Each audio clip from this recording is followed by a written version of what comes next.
Welcome my friends, my brothers and colleagues from the medical career. Welcome to this your channel, Clinical Consultant. This time I have the pleasure of bringing you this video on the subject of perirectal abscess. Previously I talked about pelvic abscess. I will leave you the link in the description so that you can go see it in case you have not seen it. If you want to go a little deeper on this topic, I invite you to consult your medical guide texts. If more than tell you, let's start with the video. Okay. Question. Who's the father of modern anatomy? 1. Hippocrates. 2. Vesalius. 3. Herophilus and Erasistrat. 4. Marcello Mapica. Write your answer in the comments.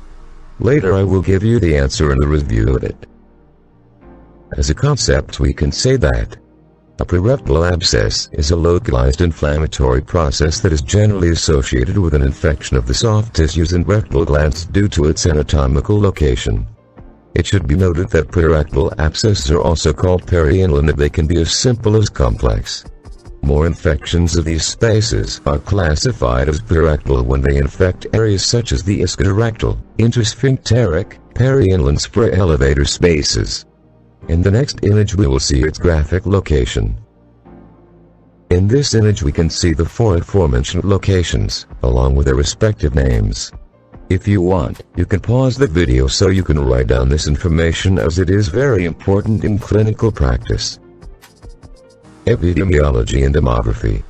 We can say that it is a frequent condition. It can affect women as well as men, equally. That can be given at any age. And that external factors have nothing to do with it. And that genetically nothing could relate it to this pathology. Among its signs and symptoms, we have perirectal pain or localized anal pain that worsens with movement or effort, erythema and perirectal cellulitis. We can find during inspection and palpation a perirectal mass. In deep abscess, we can see signs of sepsis and high fever. And we can observe that the patient has urinary retention because the inflammation in the deep perineal area can hinder the exit of urine. Its etiology is polymicrobial. It can be anaerobic and aerobic bacteria that affect each of the aforementioned anatomical spaces. Microbiologically speaking, most bacteria are polymicrobial. Among the most predominant anaerobic bacteria are Bacteroides fragilis, Streptococcus, Prevotella, Fusobacterium, Porphyromonas, Clostridium. Aerobic bacteria that predominate are Staphylococcus aureus, Streptococcus and Escherichia coli. Diagnosis. It is important to note that many patients have a basic predisposing disorder, as they can be malignant tumor or leukemia, immunodeficiency, mellitus diabetes, recent surgery, and patients treated with steroids.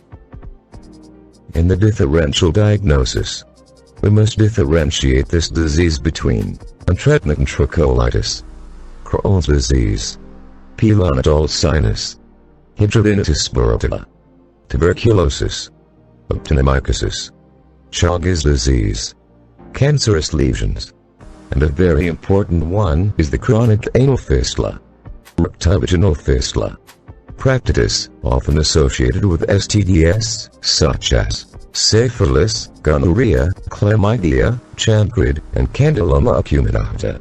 Or could also be associated with AIDS such as Kaposi's sarcoma, lymphoma and cytomegalovirus. Okay. In the question from the beginning, who's the father of modern anatomy?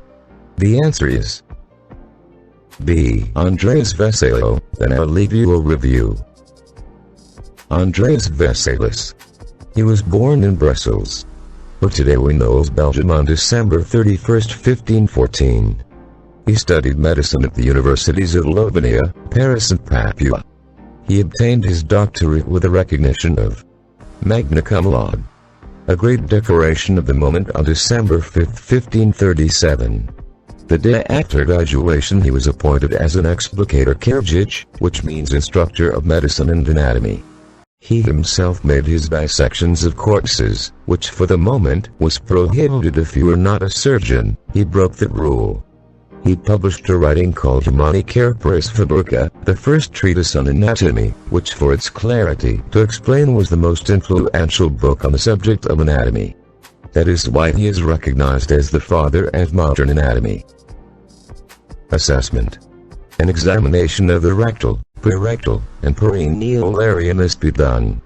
Cryptizing processes and cryptation in the area will have to be ruled out, suggesting an affectation of the deep tissues.